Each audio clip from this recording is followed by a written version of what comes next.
Hello everyone and welcome back. Today we're taking a look at Wild Water Rescue. So this was put out onto DVD on June 16th of 2015. It was a Target exclusive, and then it was released to all retailers on February 14th of 2017. I believe that was when Whale of a Tale and The Adventure Begins were released, so that's pretty cool.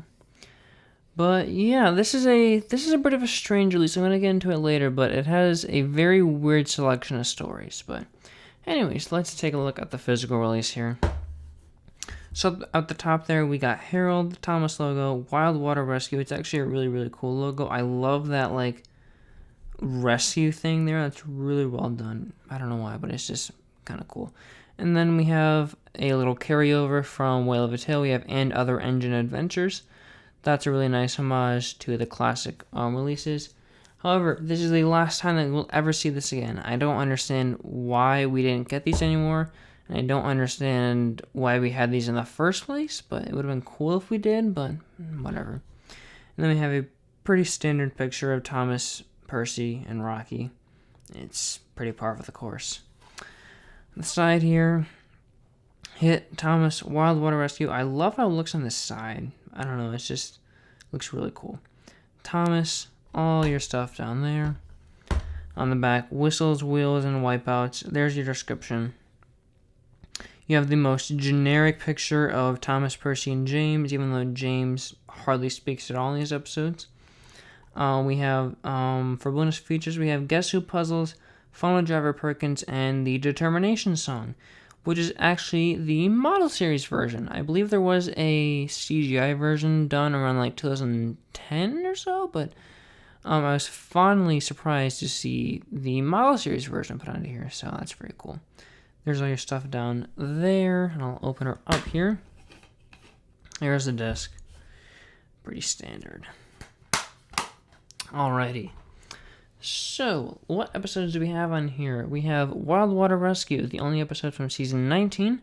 And then we have Thomas and the Sons of Sodor, Percy and the Calliope, Happy Birthday Sir, Percy and the Monster of Brendam, and Bust My Buffers.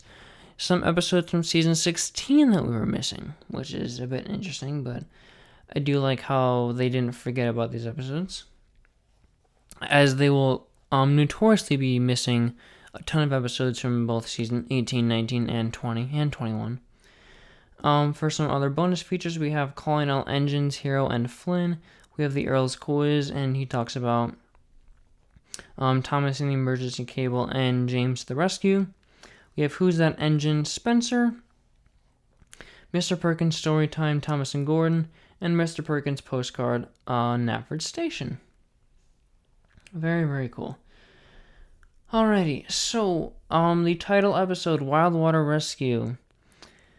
It's probably the most forgettable episode of the entire Brenner era, maybe even the entire CGI series. Before I talk about the actual episode, I want to mention something. Throughout the entire DVD, there's this really weird, like, green glow on the sides of the screen, and it screams lazy quality control, and it really takes me out of the episode. I'm sure a kid wouldn't notice that, but a cynical 18-year-old like myself definitely would, so. Lazy job there, whoever makes these DVDs, Universal. There's not a whole lot to talk about when it comes to, like, plot, but there are a couple of minor things. For one, Cranky's not at the docks. I don't know how you forget that, because when you think of Brendam Docks, you think of Cranky, so I don't know how you forget him. Like, he's a permanent part of the Brendam Docks, like, set, and that happens more often than you think, so a bit strange. And on the topic of animation errors, part of Diesel's coupling hook, or coupling, like, things, are red, and that really just bugs me, because it's just like, how do you not notice that? It also happens in Diesel's Ghostly Christmas as well, which is a bit interesting to me. Yeah, like I said earlier, not a whole lot to talk about with plot, but did Diesel really think he could go through that water without something bad going, or something going wrong? Very poor judgment on his part.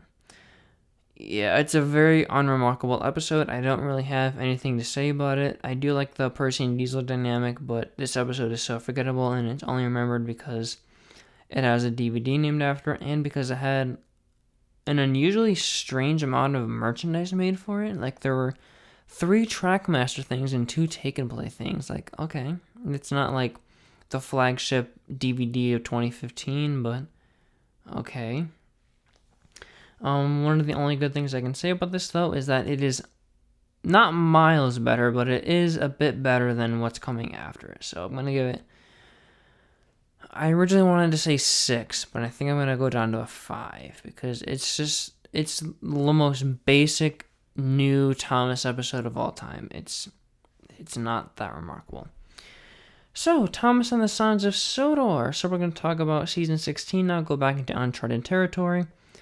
Like I mentioned earlier, this release is very weird because it has new episodes from both Season 19 and Season 16.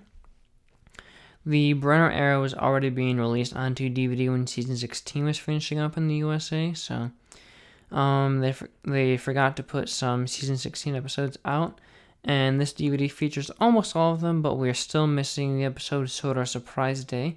But don't worry, I will touch on that later. Anyways, I find it really weird how these are put out. For one, this is the first and only time, I believe, that episodes from the Miller era were put out onto widescreen on DVD in America. It also does what Thomas and the Jet Engine did like 11 years ago and features 2 different narrators with a few different voice actors as well. So it makes watching these episodes as a kid very, very confusing unless you're very smart and know that these are from 2 different seasons.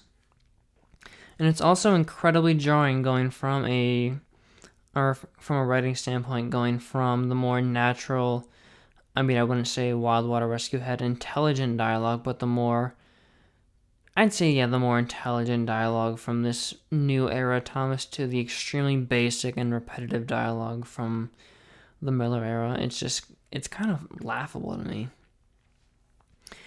Yeah, I really forgot how much I hated the repetitiveness of this era. Every single episode has the exact same boring format, and it's so uninteresting. We start with a montage of things happening. So Topham Hatt comes to the shed to assign a job. The engine, in this case Thomas, collects things, or a thing, in this case the great composer, does something 3 times, says sorry, and fixes their mistake. It's so boring. I hate it. Alright, going to the actual story now. It's, again, very unremarkable, but, Thomas was written a little smart, so he comes across Gordon, Mavis, and James in places you wouldn't normally find them at, and I was literally saying, why aren't you on the main line? Why are you outside of the quarry? Why are you in the quarry if it's closed? But Thomas literally took the words right out of my mouth every time. He was like, why aren't you on the main line? Why aren't you at the quarry? Why are you here? The quarry's closed. You asshole, Thomas. I hate you. The voice acting is actually not that bad. You can tell that Keith Wickham was having a fun time voicing the composer. It's probably one of his best voices. I just find it's very different from the normal, feel of Thomas. And also that song at the end was shit. It was really bad. Yeah, it's a very basic and formulaic story, but there are a few things that make the episode somewhat enjoyable. I have written down a 5 out of 10. I think I'm going to go down to a 4, though, because I really hate the repetitiveness. Anyways, Percy and Calliope, we have a lot more to talk about with this one, though, because it is quite notable. First of all, is junk to be junked proper grammar? Like, they say scrap to be scrapped. Okay, scrapped and scrapping is proper grammar, but junk to be junked? Is junked, a word? I don't know. Why were Diesel and Percy getting scrap? Why them? They have their own jobs to do. Why not, I don't know, the engines that work at the scrapyard, Ari and Bert, not technically, I should say the smelter's yard, not the scrapyard, because they don't technically work there, but Would have been so cool to see their relationship with each other explored, and just to like give us a break from these normal boring characters that we've seen for many seasons. I'm sure I've mentioned this before, but how on earth does Percy move on his own? You can clearly see that his driver and fireman aren't in the cab. And why did one of them put water into it? Is he an idiot? He literally, like, the hose thing goes right into one of the pipes of the Calliope, and the dude just pulls the chain down. Is he stupid? Like, okay. The narrator says Percy's face flushed. What the hell does that mean? What does it mean to be flushed? I'm sure that's an actual word, like a very uncommon saying, but when I think of flush, I think of a toilet. So if I was a kid watching this, I would think, oh, Percy got flushed down the toilet. It's so weird. The grammar in this era is also really bad. Percy is an absolute idiot. Did he really think putting coal into the pipe would actually work? There's no fire, so what's the coal gonna do? It's just gonna sit there. I absolutely love, this is one of the only good parts about this episode, but I love how Sir Topham Hatt just leaves his slaves in the middle of the road. You assume that he did go back to get them because they do show up at the end of the story after Percy gets the Calliope to finally work, but in that one shot, or in that one scene where they're helping Sir Topham Hatt move the car, he just drives away and leaves them there, and that's really, really funny to me. Whoa. You hear that?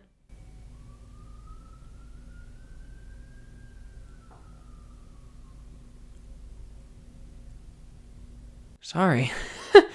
I didn't mean to leave that much of an awkward silence, but I live in an area where you don't really hear police sirens or ambulances that much, and that's the first time I've heard one run this area, probably ever, in the whole, 15 years that I've lived here, so that was kind of interesting, but I'm sorry. Anyways, another thing that I really adore about this episode, I don't know what it is, but I absolutely love the sight of... I'm listening to see if that siren is right here. I might have to go and check that out after the recording. But anyways, I just love the sight of this Calliope rolling helplessly down the hill and just crashing at the bottom. It's kind of funny. Speaking of the Calliope, the most notable thing about this episode is the fact that the Calliope is playing the original theme.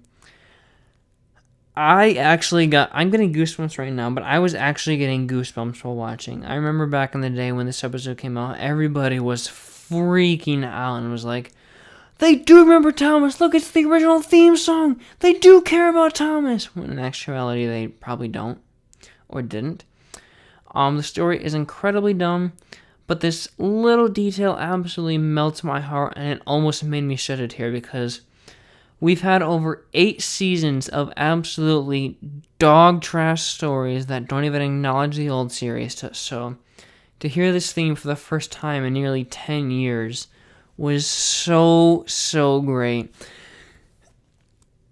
I would give it a 3 out of 10 because I hate the story so much, but I'm going to be giving it a 6 out of 10, and that's solely due to them using the old theme. I usually don't give an episode points for doing something like this, but for an episode in this era, I'm definitely going to give it more points. And I also really want that Wooden Railway 2-pack, but the Calliope, that's a really, really nice model. But I really wish we saw the Calliope again. You know, it just kind of gets dropped after this episode, and I would have loved to have seen it, come back in, season 21, 22. That would have been cool. We're coming off another high here, or we're going to another high-rated episode here. Happy birthday, sir! This story is so heartwarming and so sweet, and I really love how they retcon the canon that they already established in Hero of the Rails. They probably got a ton of backlash from fans and shit, we gotta change this. But why the hell did Salty tell the story? Edward was literally sitting right next to him. What was the point of Salty telling the story? I know that Salty likes telling stories, but it's not even his story. He wasn't even built yet. He would have been built over 100 years later. Whatever, it doesn't matter. But I really like... Oh, we're going away from that now. Excuse me, I voice crack a lot. I realized that while editing. But I really like the little attention to detail that when Sir Topham Hatt slaves is like a lot better than at driving Winston than Sir Topham Hatt is. I just love those little like pieces of animation that a little kid probably wouldn't notice, but they put in there for the older people watching, and I like that a lot. Something that I really, really appreciate about the story is how Thomas was written. He's an actual, like, mature character. He acts like an authority figure and wants to get his work done. What? That's such a refreshing change from 8 seasons of annoying baby Thomas. It's so nice, and this is the only time that it happens in the entirety of season 12 through, 16. It's awesome. I love it. Why the hell didn't Thomas tell Winston he was sorry for hitting him? Thomas literally runs into Winston, but he's like, Sir Topham had told me to be a really useful engine, not a really fast one. He doesn't even say sorry for almost killing Winston and the slave. Why didn't he say he was sorry? Yeah, that's what I have to say about this episode. There's not really any contest. I think we can all agree that it is the best episode from the Miller era. I know a lot of people would say that, oh, don't bother Victor, or, what's the episode? Tickled Pink, for some reason, people like, but this is my favorite. I think it's really cool how they, built the world of Sodor, established some past events, and I love how Thomas is characterized here, and, yeah, it's just overall very enjoyable. It's right now sitting right between a 6.5 and a 7 for me. It's still extremely formulaic, but there are some fantastic elements to it that I really don't want it to go unnoticed. So how about we compromise 6.75 out of 10? How about that? Definitely the best episode, but it's not, I don't think it's worthy of a 7. Oh boy, so we just came from a high and we're going down to an absolute low. Percy and the Monster of Brendam is horrible. This is a absolutely garbage episode.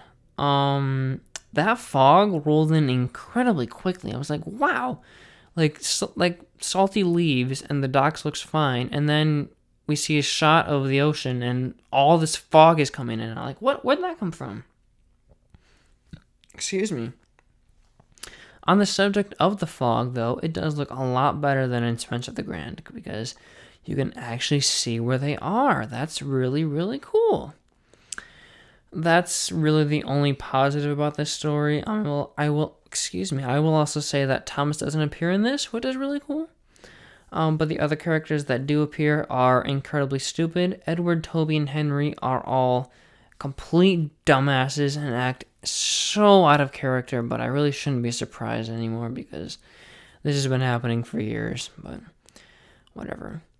How the actual hell did they not piece together that it was Cranky? It's incredibly obvious, and I bet even a 1-year-old could have guessed that. Like I said earlier, we came from a high with Happy Birthday Sir, and we've dropped significantly down. This is one of the worst episodes from the Miller era, probably one of the worst from the entire show. The characters are so stupid, and it feels like an episode that we've already seen before. Totally skippable. 1 out of 10. I'm going to give it that 1 because the fog is kind of cool. Without the fog, it's going to get probably a 0 because it's incredibly... Well, probably a 0.5 because Thomas doesn't appear, but whatever. And then we have one more episode. We have Bust My Buffers. This is another episode that people seem to really like. I don't hate it, but it's a bit strange. For one, I really, really hate how they refer to Gordon's buffer beam as a buffer. They say, you've got no buffer. An engine's not an engine without a buffer. From what my understanding, the buffer is this black thing right here. Or both of these black things here. And those don't fall off. It's Gordon's entire front buffer beam that falls off. How does bumping a flatbed fuck up Gordon's buffer beam? He's hit many things in his day and has never had something like this happen. Although, you could make the argument that it's been years of him crashing into things, and this has never happened before, which, fair, I guess. My least favorite thing about this entire episode is the fact that Gordon has to deliver diesel parts to the diesel works. You frickin' dock manager. There are 3 diesels right next to Gordon. They're probably going to go back to the diesel works after this and, sleep. Why not ask them to do it? Gordon has to pull the express. He's got passengers. Well, that's why he came to the docks, to pick up more passengers. So you're just going to leave all those passengers on the docks while Gordon goes to the diesel works to do this stupid job? Going to the diesel works now. Apparently Derek was going to take the place of Paxton, but the script said the name Paxman, and the animators mistook that for Paxton. Apparently Derek's original name was Paxman, so I see where some confusion came up, but I don't understand how you, Derek is the more common name. If you say, oh, Derek the Diesel, oh yeah, I know who that is. People don't know who Paxman is. He's not referred to as Paxman on the wiki, so I don't know what Sharon Miller was going through when she wrote that, but whatever. Yeah, even though he would have only been in 2 shots, I would have died to see Derek and CJ because he's one of the most forgotten characters in all of Thomas. But I would have loved to have seen him back just to be in 2 random shots. I would have loved that so much. I also really like how Gordon is scared of Mavis. Mavis finds out that he's trying to leave without his buffer beam, and he goes red with embarrassment. He's like, "I'll be fine, Mavis." This is really great character development. I don't know if I mentioned this before when I talked about the episodes on Trust Thomas or any others with Mavis, but I think she's the most consistent character when it comes to sticking to her development, and I really appreciate that. And they never forgot about it. She went from being this really cheeky engine and really just an asshole really in season 3. And then you watch this and it's wow, that is a completely different character. It's kind of impressive, honestly. That's what I have to say about that little stretch of the episode. Why was every single engine on the railway at the docks at the end? Don't they have their own jobs? Toby, Rosie, Edward, Henry, James, Emily, Percy, they're all at the docks for some reason. And then Diesel, Ari, Bert, and Thomas show up, and it's you all have other jobs to do. Why are you just standing around at the docks? Put Salty there, put Bill and Ben there, put engines that make sense to be at the docks there. Don't put engines from the main line and the Farquhar branch line there. That doesn't make any sense. But it's for, recognizability? Is that a word? I don't know, but whatever. I audibly laughed out loud when I saw this, but why did Gordon take the express to the diesel works? It's incredibly weird. I know that he dropped off all his passengers, but why did he take the coaches there? It's so funny. And at the end of the episode, Gordon gives this really, grand speech, and I fucking love how Den and Dar are what did he say? Oh, it beats me. That's really, really funny. So yeah, this is an interesting concept for a story, but it's executed so poorly. The writing is so dumb. But I do think Gordon was a very good choice to use as the lead. It's not as unbearable as some other episodes from this era, but it's really not that great. I think I'll give it a 5 out of 10. It'll probably be in the top 5 episodes from this era, but it's still not that great. This is a very strange release. Yes, all the episodes on here are new, but they were released so late. Now brace yourselves here, because I'm going to blow your mind.